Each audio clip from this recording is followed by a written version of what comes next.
Starting soon. Starting now. Okay. But out in the small town, around the bend, the slow train still approaching. So many souls stuck in the pasture. They're out there walking naked. Now hear the elders, they sing in unison, reciting verse, telling stories to the eardrums of the wind. Wow, good Wonderful. job with that intro. I like it. Yes. I like Wonderful. the Yes. music too. That's great. Yes. So, good morning to everybody who is watching us on LinkedIn, YouTube, also Facebook. It's our pleasure to have you with us on this Wednesday morning, November the 29th. And I'm pleased to welcome Patrick Paulus. As usual, yes, we have. We have him, not as usual, but for the first time anyway. We have him as our guest speaker today, and we're going to talk about house music and its connection with Japan. So it's a little bit beyond the scope of of our usual talks, but since Patrick is a musician and Tim loves music as well, I love music as well, but I'm a terrible singer anyway. So we have the pleasure to actually deliver this podcast to you with something different, and hope that you enjoy it. Today, Patrick is going to talk about house music, how it is connected to Japan, what Japanese musicians have contributed to the evolution of the genre, and we're going to hear other things as well. So on the way, please feel free to comment on LinkedIn or YouTube. Also ask questions. We are also in Clubhouse live there. If you're in Clubhouse, don't hesitate to raise your hand. We'll bring you up on stage, and you can talk with Patrick directly. So yes, Tim. Just a quick comment before we begin. So, if anyone in the audience never heard of house music, don't feel bad. I never heard of it until I met Patrick. And that's embarrassing because it's got Chicago roots, and that's where I'm from. So we're all in this together. You're. I don't want to say you're in good company. Maybe you're in bad company because you're with me if you never heard of it. But I will make one more point. When I met Patrick and I heard the term, I went to YouTube and I searched, and there's such a variety of it. But as an old boomer who grew up really listening to music in the late 60s and the 70s, it kind of resonated because I kind of felt like I was listening to the music, I kind of grew up on. So that just my commentary to get things started. And Patrick, the floor is yours. Wonderful. Well, thank you so much. Thank you, Maya and Tim, and to all the Japan Expert Insights community for this opportunity to be with you today. I've been a follower of your podcast series for some months now, appreciating the unique perspective it provides. And I thought I might be able to contribute in some small way with this talk on the topic of house music and the Japan connection. I first wanted to apologize in advance for any pronunciation errors of Japanese artist names and for the inadequacy of speaking on the subject of Japan, which I'm only a student of, kind of a lifelong learner. And I'm sure others will be much more qualified to speak about its music history. Perhaps you can just consider me the first person on the dance floor today. And I hope that after these reflections, which I'll try to do as quickly as possible, that others may be inspired to share their own perspective or provide oral history as well, and make a contribution to this subject, and that this can be a catalyst for a larger conversation. So today I would endeavor to speak with you about house music, which is, in my experience, much more than a genre or a style of dance music. It's also a cultural resilience movement and a folk art, a global community of independent dub poets, art workers, and dancers. So I'll spend a few moments discussing the history of house music's inception, before speaking about its substantial connection to Japan and Japanese artists, and exploring the ways in which it would not exist in the form it does today without the essential contributions of the Japanese to this truly multicultural and inclusive practice. As a side note regarding my intention to speak on this subject, I wanted to recognize that here in the United States where I live, an unfortunate sentiment of Asian hate has circulated at times. This has affected people close to me, and I think it's part of a trend. It's kind of an artifact related to the distorted communications landscape of our time. Along with this, in recent years, I've noticed a tendency of increased social isolation from cultural groups in the US that once celebrated what unites them rather than what divides them, which has compelled me to highlight this multicultural community of house music through which I was raised and have lived for most of my life. In exploring the Japanese connection to house music specifically, I hope to honor Japanese contributors, past and present, and to recognize the part they have played in helping lay the foundation for and shaping this community as it exists today.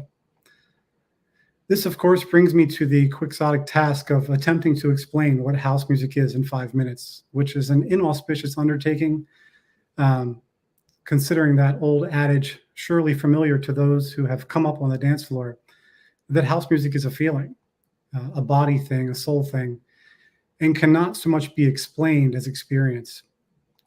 Nevertheless, I will attempt this undertaking by drawing on the oral history of those with lived experience, as well as my own, to provide a brief glimpse into what house music has meant to me, following which I'll outline the Japanese connection and the music to the music and the culture.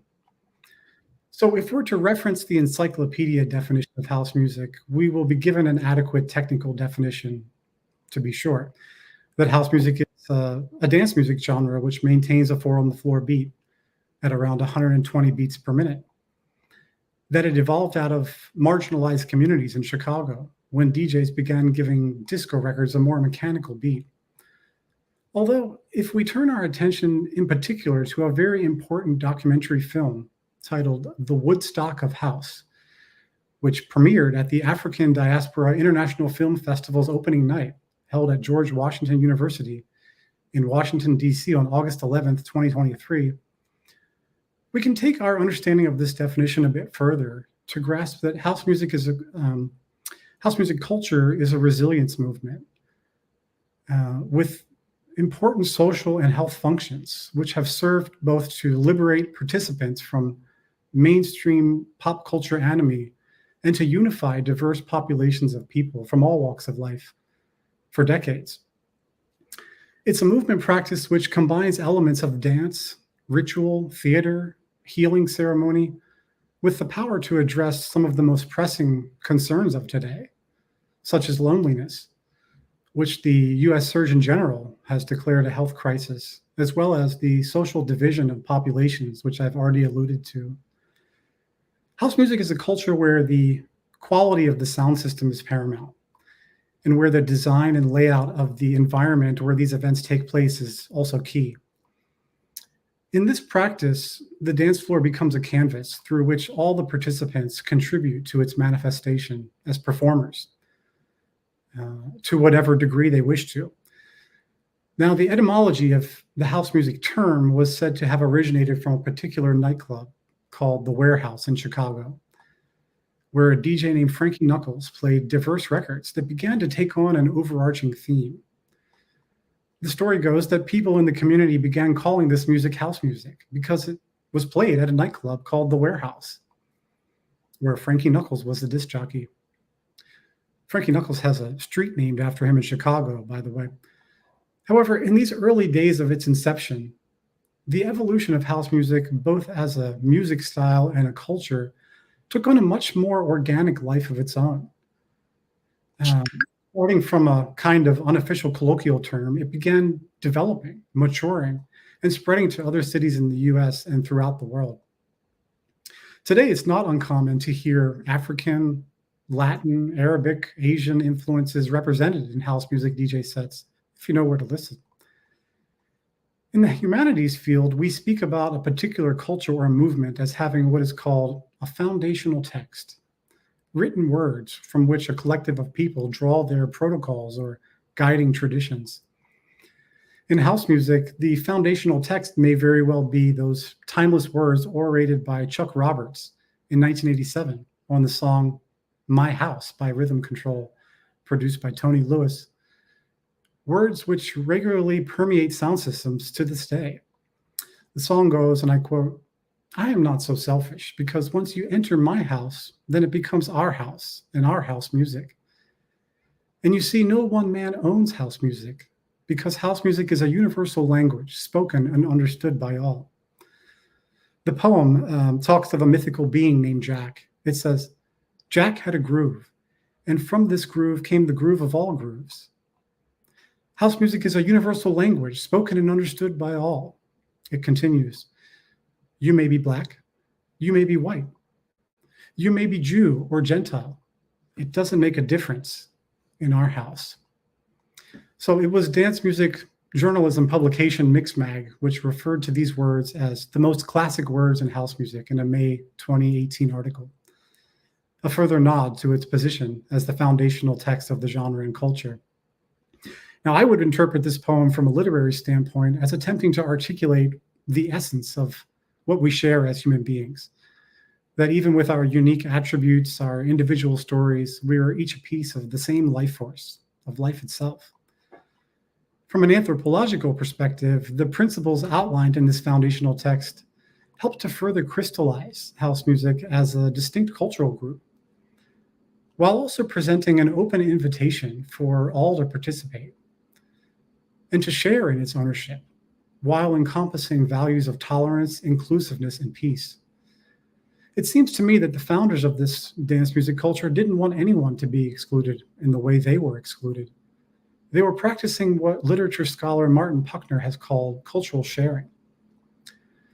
So what transpired over the next 3 decades of house music's development was nothing short of a unified return to the ancestral modalities of community dance, with people from all walks of life having a stake in the movement. From this, many subgenres and varying interpretations were formed.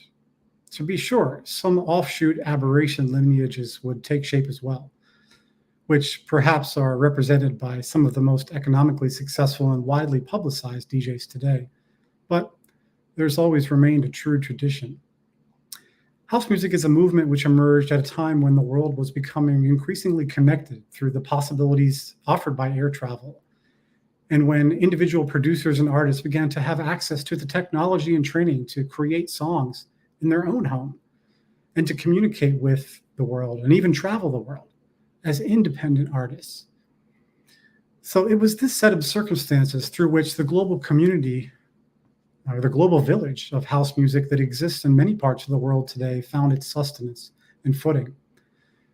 And it began a new era when music producers, singers, and DJs traveled between kingdoms like the bards of old times, sharing their songs with like-minded people. So to understand the vastly important connection to Japan and this music culture, we have to take a step back into that murky transition period when disco, soul, new wave, and funk was evolving into what would become house music. In that documentary film, The Woodstock of House, directed by Roderick F. Wimberly and Senuel Smith, it was outlined that in the initial pushback against disco in the late 1970s and the onset of the disco demolition occurrence in Chicago was an incident largely rooted in a sentiment of hate and insecurity, and perhaps, like those similar aspects which are appearing once again today, backed by a desire for the powerful to maintain their controlled narrative in radio music, which makes the way house music overcame all of that all the more meaningful. One of the most important groups to consider when analyzing the international dance music convergence in the United States in the late 1970s and the early 1980s was a group called Yellow Magic Orchestra. YMO was a music group which included the inimitable late Japanese musician, composer, and film score Sakamoto Ryuichi. So well received were their records that in 1980, YMO was invited to perform on the acclaimed dance party television series Soul Train. I know some of you have heard of Soul Train, right? I believe that Yellow Magic Orchestra was the first and only Japanese group to ever perform on Soul Train. Their appearance took place on November 2nd, 1980, which happens to be the same month and year I was born also. Today one can still watch the classic recording of that episode on YouTube. After their initial performance, YMO were asked a question by Soul Train host Don Cornelius. Don Cornelius wanted to know, which of the current sounds do you feel Yellow Magic Orchestra is close to? So a YMO band member, I believe it may have been Takahashi Yukihiro, he hesitated for a moment and he replied, it's difficult. Someone said Kraftwerk. Do you know Kraftwerk? Which was, of course, the pivotal name, or the name of the pivotal electronic music group hailing from Germany, who are often referenced as pioneers in electronic music history studies. The name of Kraftwerk, however, was unfamiliar to Soul Train host Don Cornelius at the time of the show's recording. Though what was beginning to emerge in this period was a truly multicultural and decentralized new landscape in dance music in the United States, where the profound contributions of Yellow Magic Orchestra, from its cutting-edge disco beats to the poetic conceptual art aspects of their work, and even the way it was packaged, together signaled the arrival of Japanese representation on the dance floors of America, and perhaps even a clapback from all of Asia itself. It would be 3 years later, in 1983, that the legendary American DJ Africa Bambaataa included Yellow Magic Orchestra's hit song Firecracker on his pivotal Death Mix album, further immortalizing the Japanese group's position in dance party history. Even now, 40 years later, the song Firecracker by Yellow Magic Orchestra is still played regularly. In fact, I've heard it twice in the last month, out and about. I saw DJ Kemet, an Atlanta-based soulful house DJ who I've hosted in Baltimore before. I saw him use it in one of his promotional videos for an upcoming event in Atlanta, a testament to its lasting relevance. So substantial were the contributions of YMO during the period when disco was evolving into house music that in a 2008 article published on The Guardian newspaper in the UK, one journalist wrote, Yellow Magic Orchestra helped usher in electronica, and they may just have invented hip-hop too. Now, that's a strong statement, which I'm sure people would have different opinions about. But at any rate, assuming that we have some sense of what house music is, along with at least a little bit of knowledge concerning Yellow Magic Orchestra's cultural resonance in the years leading up to the crystallization of house music, we can finally begin. I know you're curious to get there. So to explore Japan's connection to the house music genre specifically, it all began one fateful night when that DJ Frankie Knuckles, who had made his mark at the Warehouse in Chicago, where the word house music originated, or the term house music originated, Frankie Knuckles was on tour in Japan as a DJ for the first time in the country. And there was a very young man, a Japanese man, who had been helping organize Frankie Knuckles' tour of Japan. His name was Tomy Satoshi. Tomy Satoshi was not even 21 years old yet, but he had already begun producing some of the theme music to put on before Frankie Knuckles' performance in Japan, which is an important aspect of setting the mood while patrons enter a venue and get their bearings. This is an art form in itself. And these songs were apparently some of the first compositions that Tomy Satoshi had ever written as well. And yet the bright young man's music seemed to have caught the ear of the seasoned DJ Frankie Knuckles, whereby Frankie Knuckles expressed his interest in the music that Tomy Satoshi had written. Although with the language barrier, Tomy Satoshi didn't understand what Frankie Knuckles was saying at first. Eventually, one of his friends told him, Frankie Knuckles really likes the music that you played. So this appears to have been an understatement, because Tomy Satoshi was soon invited to travel from Japan to New York, where Frankie Knuckles was living at the time. And the pair would go on to collaborate on what has become one of the most timeless soulful house music songs in history, and a work of art that helps cement Frankie Knuckles' legacy as the godfather of house music. Tears was the name of one of the instrumental compositions that Tomy Satoshi had given Frankie Knuckles on a cassette tape. Tomy Satoshi was quoted as saying that he had named the song that, Tears, prior to there being any vocals recorded on it yet, because the piano line he composed reminded him of tears rolling down. Tomy Satoshi also had a humble request for his new friend, Frankie Knuckles. He asked kindly if they could get one particular vocalist, a man named Robert Owens, to sing on it. In an interview, Tomy Satoshi recalled that his exact words were, "It would be my dream if we could get Robert Owens to sing on this track." Robert Owens was a singer known for his collaborations with Larry Heard on the Fingers Inc. project, which released the first full-length house music LP in 1988. So this talent acquisition request was one which Frankie Knuckles was indeed able to facilitate, apparently by putting out the word on the street. So the vocalist Robert Owens remembered that he heard Frankie Knuckles is looking for you through the grapevine in Chicago. This time period, of course, predating any social media interconnectivity. I can just imagine the energetic inspiration that Robert Owens must have felt when he was told that a young music producer from Japan had written an instrumental song called Tears, and that he was being asked to compose and sing the lyrics on top of it, and to give that one word, Tears, a story, and to collaborate with them on this pioneering trans-Pacific collaboration between artists from diverse backgrounds. The singer Robert Owens would be given an opportunity to collaborate with an artist who had traveled from the very country where many of the machines used in the music studios he sang in had been created.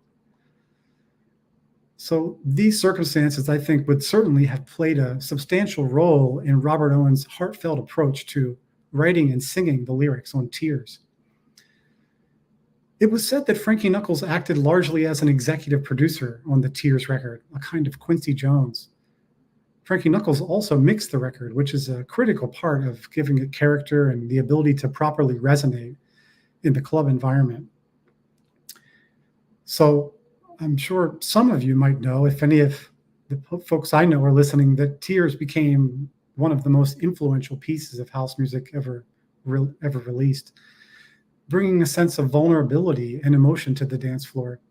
And it was all by way of a collaboration on this new style, a sound that Tomy Satoshi was quoted as appreciating it as a whole new musical language. One line of the lyrics in Tears say, "One word could wash them away. One word could take their place." In the end, the instant classic Tears was a song for which the music was composed by, named by, and featured a vocalist selected by Japanese artist Tomy Satoshi. If Frankie Knuckles is today regarded as the godfather of house music, it would seem to me that Tomy Satoshi might be its spiritual co-parent, because this song was, as Def Mix Productions co-founder Judy Weinstein was quoted as saying, the beginning of Def Mix Productions. So Def Mix Productions, not to be confused with Death Mix, Africa Bambaata's seminal mixtape. Def Mix, DEF, was a music production group which included Frankie Knuckles, Tomy Satoshi, David Morales, and Hector Romero, and was co-founded by Judy Weinstein, who acted as an executive producer. Now, Judy Weinstein was a businesswoman who had a deep connection to the dance music community. Ever since her time at the disco nightlife innovator David Mancuso's parties at the Loft in New York, beginning in 1971. The Loft even predated the Warehouse and is often understood to be an origin point influencing the inclusive social culture associated with house music. So Judy Weinstein filled an important gap in the late 1970s by starting a new record pool, around the time when the Loft founder, David Mancuso, had abruptly closed his record pool for several weeks, apparently suffering from stress. Now, a record pool, if you're not familiar, is a method of music distribution to DJs, to give them advanced copies of the records before they're released, to help build the hype, So in a testament to her own substantial impact on the music trajectory, Judy Weinstein also went on to bring deaf mix artists to perform in Ibiza in Spain, the international hub of dance music, where those DJs began a long-standing residency at the Pacha nightclub.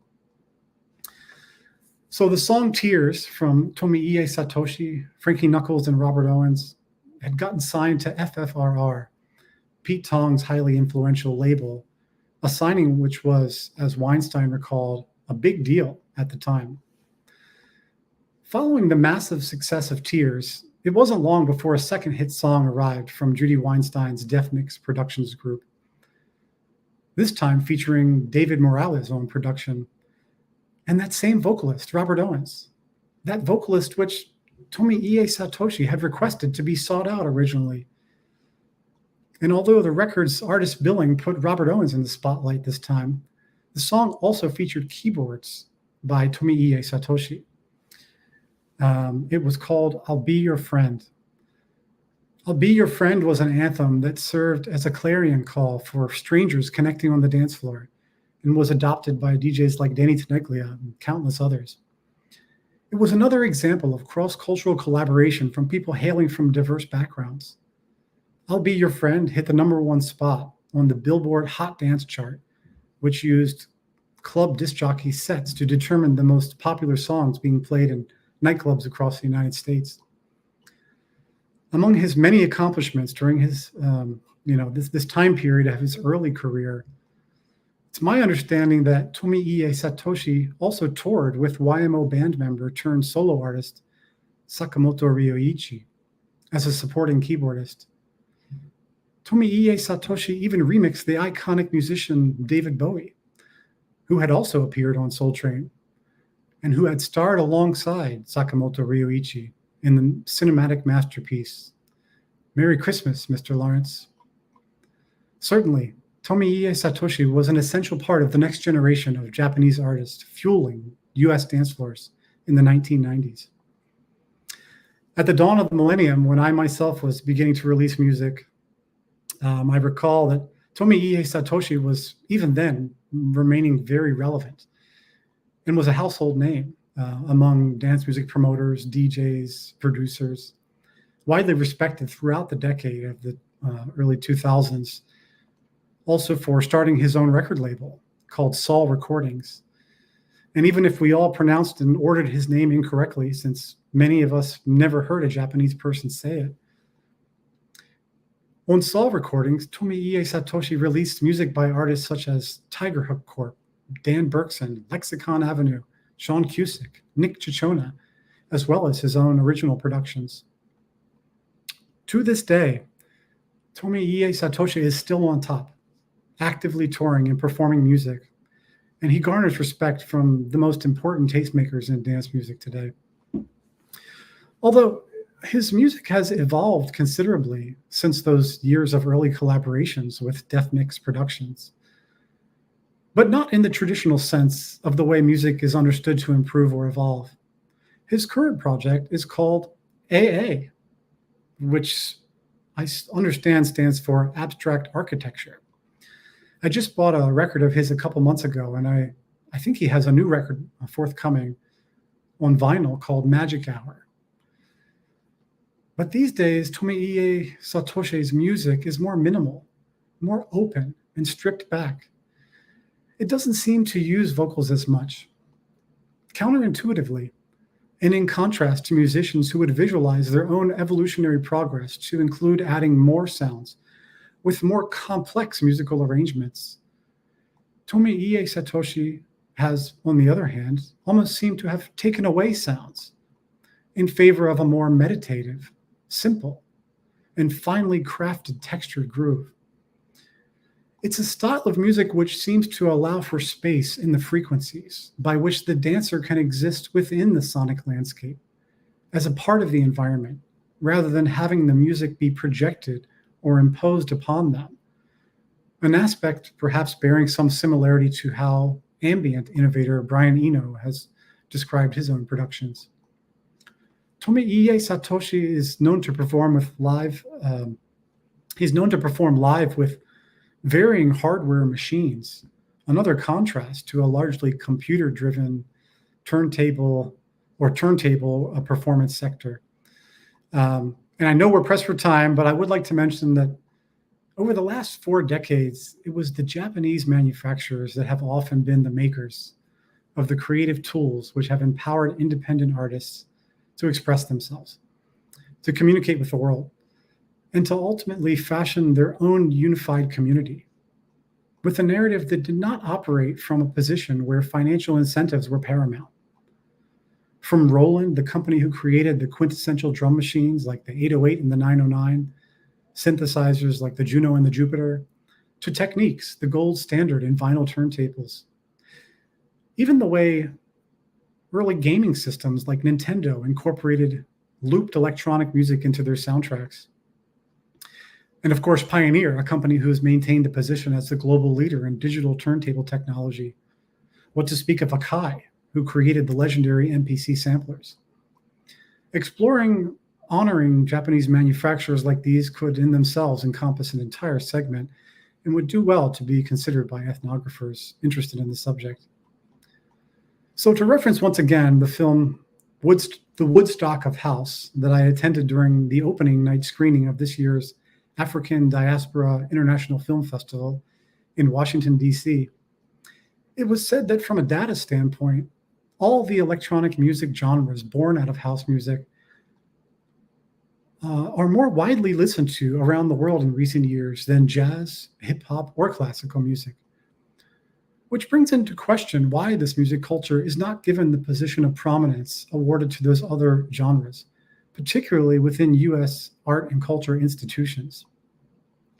What is clear to me, however, is that in myriad ways, Japanese artists, Japanese creativity, and Japanese tools used in the artistic process have played an essential part in cultivating house music, not only as a style of music, but as a culture, a health mechanism of resilience and social connection, of peace ritual, where intergenerational dancer participants from all walks of life come together. Even in a clinical health sense, we might reference the mounting evidence of health benefits of arts engagement, music as medicine, movement therapy, advancing social connection, facilitating exercise, allowing for meaning making and place making, all of which are relevant here as well. But in looking at the sustainability, sorry, I'm fading here. We're almost at the end though. In looking at the sustainability of house music and understanding its most experienced practitioners' growing alignment with the culture of health, one often considers the need for this endangered heritage to be passed down properly to future generations. And then the question of place or location certainly comes into consideration.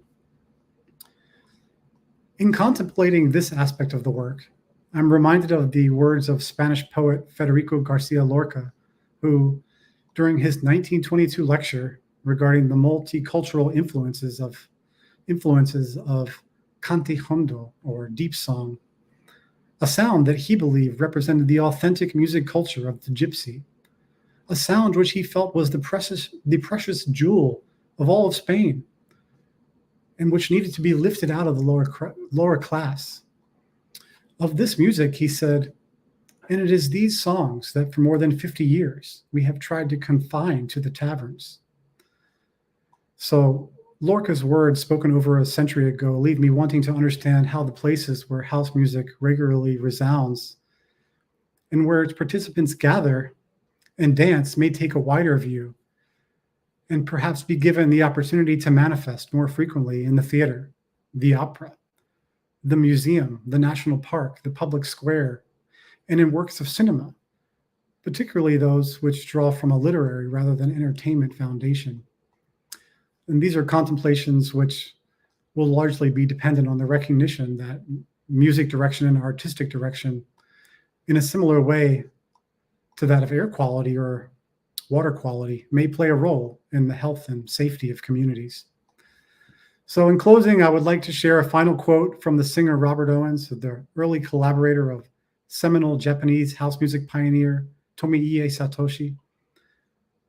on those early Def Mix production records, who performed the lyrics on both Tears and I'll Be Your Friend. When he was asked in an interview what he thought the most important contributions of house music were, Robert Owens replied, "Its ability to connect individuals of all backgrounds, from past to present. So many moments of love, peace, and unification." And that has been my experience too, since I first became familiar with this culture more than 25 years ago as a wanderer searching for a sense of belonging and community. And I just have to say thank you to Japan for helping to light this path up. And arigato. So that concludes my remarks. I think you all are on mute, so. Thank you very much. Thank you for reminding me. Yeah. I do this all the time. Keep on mute and then talk, and nobody can hear me. Anyway, but thank you. Wow, this was really an exhaustive presentation. Yes. So we got quite a few comments with names, people adding names on LinkedIn actually, talking about Eddie Amador and also Satoshi Tomy, as you said. Yeah. We have people who joined us from San Francisco and Washington, D.C. And so it's really great. Thank you very much for this.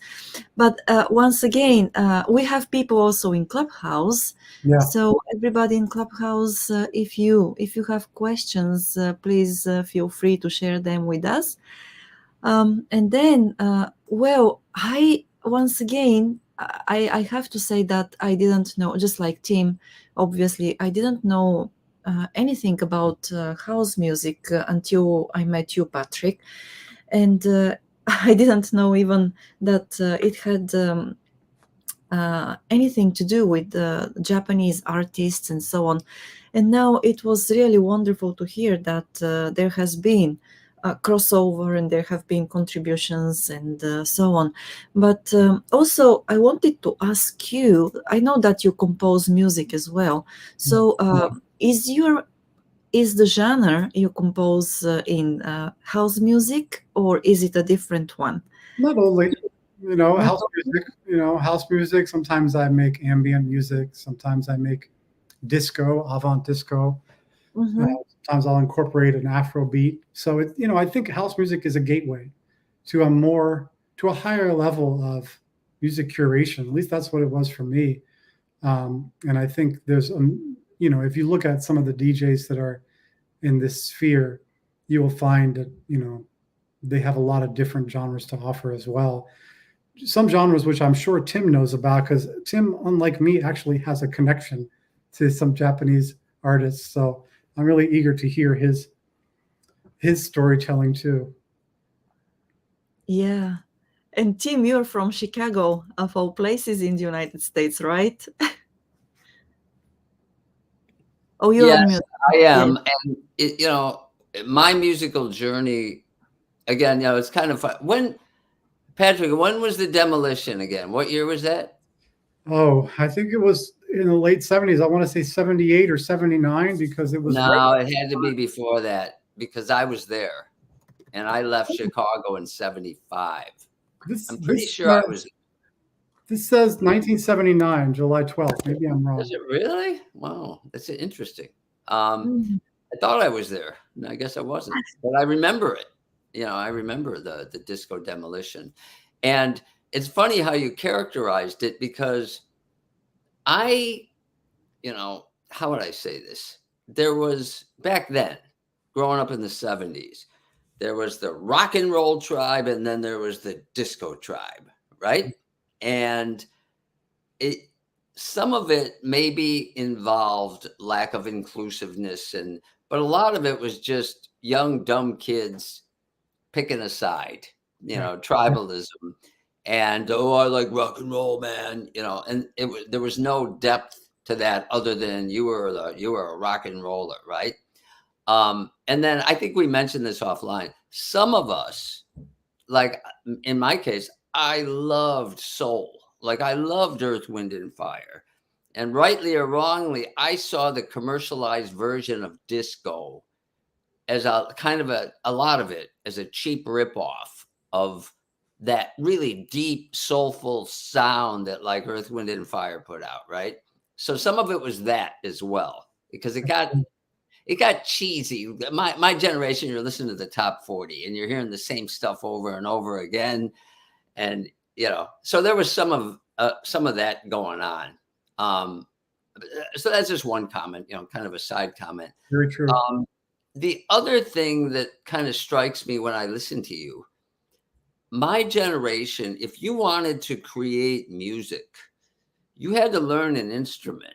You had to go out and do the work to learn how to play guitar or piano or whatever instrument, right? The equipment nowadays, like my son doesn't know how to play an instrument, but he has all the equipment, and he, as a hobbyist, he does DJ and he puts his beats together. So what it's done really, the equipment itself is democratized the expression of creativity, and the technology made it, I don't want to say it's easy, and by the way, I've heard one of my sons say, is trying to argue that, putting these beats together is the same as a musician. I disagree. I think it's different. You're a producer. Right. And I'm not saying one is better than the other. In fact, producers probably make a lot more money than your typical musician. I don't know about that. Well, I mean, the famous ones do. You know what I'm saying? Yeah, a couple. Musicians don't make much money. It's really hard to make money now. We're right? all in the same boat. Yeah. Yeah. But, I do believe that making those tools available to everybody has merit, and it encourages, creative expression. And what's wrong with that, right? So those are just, listening to you, those were kind of my thoughts that jumped out at me. I'm really glad you filled in some of the blanks, because, I've referenced that documentary film a few times, but, they really go into just exactly what you were saying, that commercialization of disco was also playing a large part. And, there was also the thing where they felt people didn't feel comfortable with themselves dancing. Maybe there was some man that didn't feel comfortable with themselves dancing. And I think that still exists, for folks that aren't used to it, But I wonder if you could talk about your connection to YMO. Well, mine is very indirect. Like, I've never met any of those guys. I could have, had I gone to events that my roommate was part of. But anyway, so back in the early 80s, actually from 79 to 84, maybe, right before I got married, I lived with the lead guitarist of a band called Sandy and the Sunsets. Before that, they were called Yu Yake Gakudan, which was, they started out playing roots music, a lot of like Little Feat, those deep Southern types of rhythms, R&B, some of that. And then they switched to what they called new wave music. And I mean, they totally switched directions, right? And their debut was at the Budokan. When I say debut, I mean with Sandy as the lead singer. And if you want to go to YouTube, just Google Sandy and the Sunsets, right? And there was a movie in America called Almost Famous. I kind of look at my friend's band like that. They were almost famous. They almost got big. And their strategy was the same as YMO. YMO succeeded, okay? YMO said, okay, we're not going to deal with the Japanese, working within the constraints of the Japanese market, and, basically how things are really controlled by certain powers in Japan. So they wanted to go overseas, become famous overseas, and then, which in turn would make them famous in Japan. And again, it worked. My roommate's band, so they opened at the Budokan for YMO. Wow. And YMO ended up helping them produce some of their albums. Sakamoto Ryuichi and David Bowie sponsored their tour of Australia. I'm talking about the Sunsets. Wow. And they had a #6 hit in Australia called Sticky, or it's supposed to be sticky music, which means nice music. but it was play on words, sticky music, right? And it's kind of a cool tune. Again, you can catch it on there, on the YouTubes. And they toured Europe with a British band called Japan, I think was the name of the band. So that's kind of my connection. I have other friends who met my roommate met David Bowie. He knew those guys. I just never crossed paths at the right time. But that's really my connection, the extent Very of it. cool. Very cool. Yeah, it's a lot of this stuff was before I was born, so finding out about it is kind of an unearthing of a treasure. Welcome back, Maya. Well, I have been listening to you. She was Yes. lurking in the background. Quietly, yes, very, very, very much so. But then I was thinking, when Tim, you were saying that your musician friends they became almost famous. I think that with those bands who become almost famous, among them we can find real gems, and that's what makes exploration of let's say nightclubs anywhere in the world, but also here in Tokyo, such a beautiful thing, because you never know what what piece you hear when you go there to listen live, and how much you enjoy music, that music. And then these clubs in Tokyo, they have so many wonderful musicians, because and it's the same thing, and I'm sure that almost all of them are almost famous. So it's really like I don't know, the excitement, the anticipation of finding something that is out there waiting for you to to discover it. Yeah, and the other dimension of almost famous is that actually my friend's old band had kind of a cult following, meaning every time they do a live concert in Japan, you'd see the same people in the audience there, right? Right. And you got to understand, I'm this dumb American kid who bumbled into a friendship with this guy. I had no idea that he was kind of semi well known and with a reputation. He was a good guy. We became friends. He needed a roommate. I needed a roommate, and the stars aligned. That's all. There was no, very little knowledge. And what's so funny is my in-laws and, my cousins here in Atami, where I live, when they first found out that she married me and I used to live with Inoue Kenji, they're like, "Oh my God, you live with Kenja? Wow, he's such a great," and they all look at him as this kind of special talent. You don't hear his style very much in Japan. It's very unique, right? And so I became this by de facto, a kind of like celebrity because I lived with him, or I was living with him, right? So I had this. I always say like the early 80s and the late 70s were the funnest time of my life because I lived with this guy and he introduced me to all these interesting people. So he gave access to this one creative part of Japan that I just bumbled my way into it. So I'm very like lucky.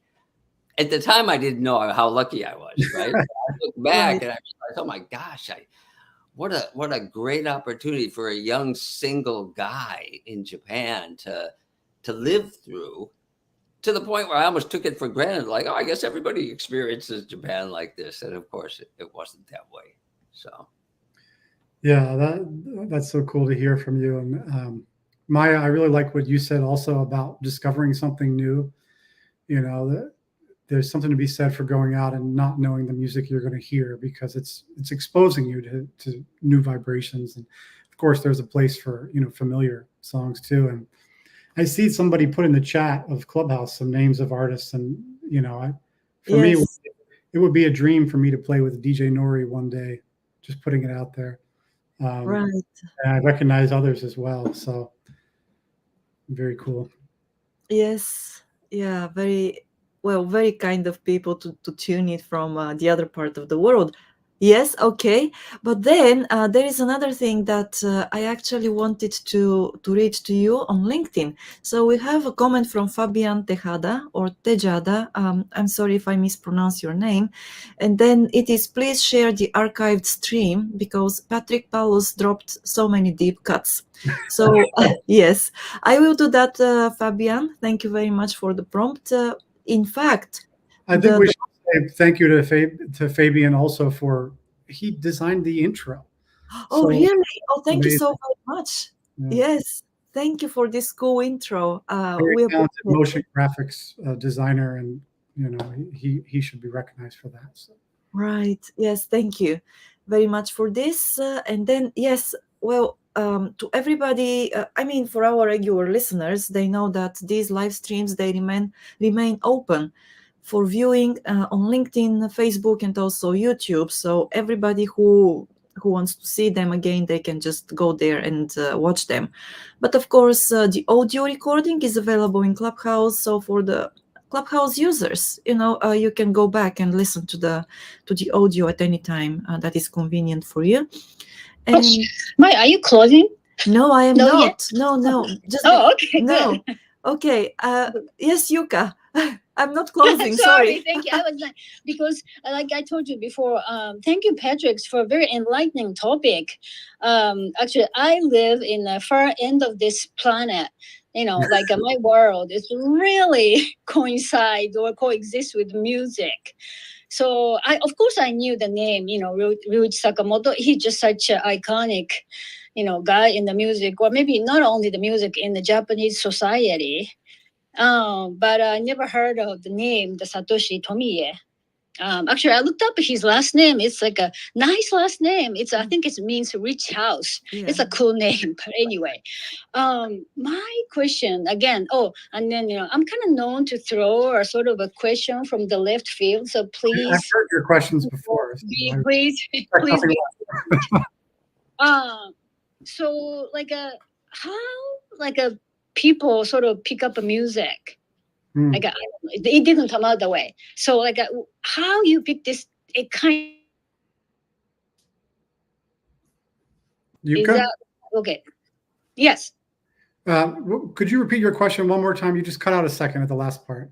Oh, okay. No, my question is so to me, the music is what I learned, in the music class, and then those those classical music. But you have chosen this house music, right?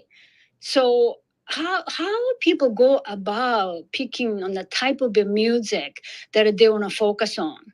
Great question. Thank you so much for that. We sometimes hear people say that it's not you that chooses the music, it's the music that chooses you. I can speak in my case that when I was younger, things weren't so great at home. And I would kind of go out to the mall to just try to find some friends and I had heard something about dance parties. We had some nightlife in Baltimore that was very, very much talked about at that time. And I remember I went to a mall, the Towson Town Center, and I saw a guy that had these baggy pants. And I said, "Do you know where there's a dance party?" And he said, "Come with me." And we got a taxi to a place downtown. And I met some people called Family Productions. And I went to one of the DJ's houses afterwards. And I think I didn't stop going there for a number of weekends. And so that was kind of the rest is history. But I guess what I mean to say is that maybe, if you don't have that family structure at home, you need to go out and find that family from a music community. And I think that has kind of brought some of us together. I can't speak for everyone, but I know also people talk about having a third place, right? Like besides work, besides home, having that third place where you can connect with other people and to build a community. And I think that, this is an alternative music culture that maybe people were drawn to that didn't feel that they were represented or they didn't resonate as much with, the general music out there. So just kind of looking for something different, Okay, thank you for sharing that. I'm sorry, and I hope I didn't touch on some sort of the very difficult part of your life that you need No, to no, talk. no. You didn't have to talk about, but maybe I might have forced you to talk about. And so I apologize if I put you on the sort of on the spot. But Not thank you for sharing that. not at all. Don't you have some follow-up questions, or would you like to ask anything else? No, yeah. So the music is your career, right? There's been peaks and valleys. I think that's one of the things about being an That's artist is that, for everybody, right? Any job you had the peaks and yes. But right. how people go about choosing that? That's my question because, like I said, I live in seems like we use a different part of our brain. Seems like so. I am really curious how because I live in the financial world. I live with the numbers. So I'm just curious, and I'd like to learn how Well, I people probably could use your help. Yeah. If you live in the financial world, I probably could use your help. So, but, I think I think to give you a little clarity, as a music producer, if you make a song that other DJs start playing, and maybe other people in other countries start playing, sometimes other DJs and curators will hear your music, and it sort of serves like a business card. So they will say, "Oh, I like that person's music. I'm going to fly them to this country to perform for one night at this nightclub and introduce them to our community." And that exchange continues to happen, and it has happened. And so that's how I've traveled. Those are the only. I never got to choose where I was traveling. I was just called. That they say, there's an offer from here. Okay, let's do it. So I don't know if that provides any clarity to like the model of producing, but there has been some years where it was kind of down in the dumps, and everything's a cycle, right? And I think that it depends on the location, what's going on at the time, and there's a lot of factors. But I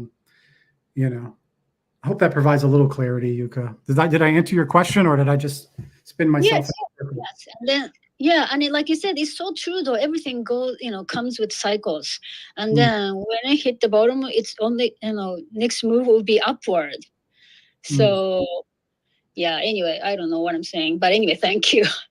No, thank you. I'm so happy to hear your question. I always listen for your questions in the podcast usually, and I'm always intrigued by the conversations that come up from your feedback. So thank you for asking that question and for being here today. Really appreciate it. Well, thank you. Thank you, Yuka. And then I wanted to read another comment in Clubhouse. It is from MM22. Thank you for mentioning talented Japanese DJs. I enjoyed their playing in the nightclubs in Tokyo.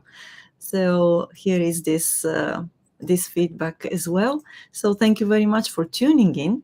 And yes, I also checked LinkedIn. It seems that we have gone through the questions there at the moment. So yes, okay. And then it's almost time for us, to say goodbye and wish everybody happy and successful midweek. So Patrick, thank you so very much for coming. We appreciate that. Very much. Thank you for being so open-minded to have me come with this kind of outside the box thing for your podcast, which is usually about much more interesting topics, I'm sure. Yeah.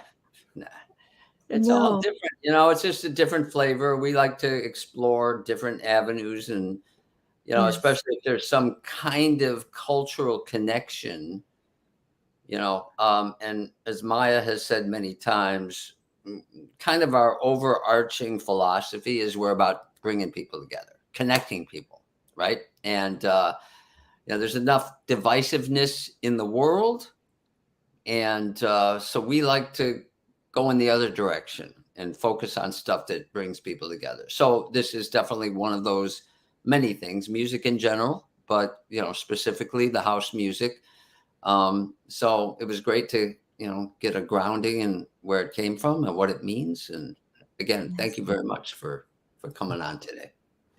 Thank you. And I learned a lot. And then I love the when I the topic that I wasn't really familiar with, those topics stimulate a part of my brain that, it stayed dormant otherwise. So I really want to thank you. Please come back again.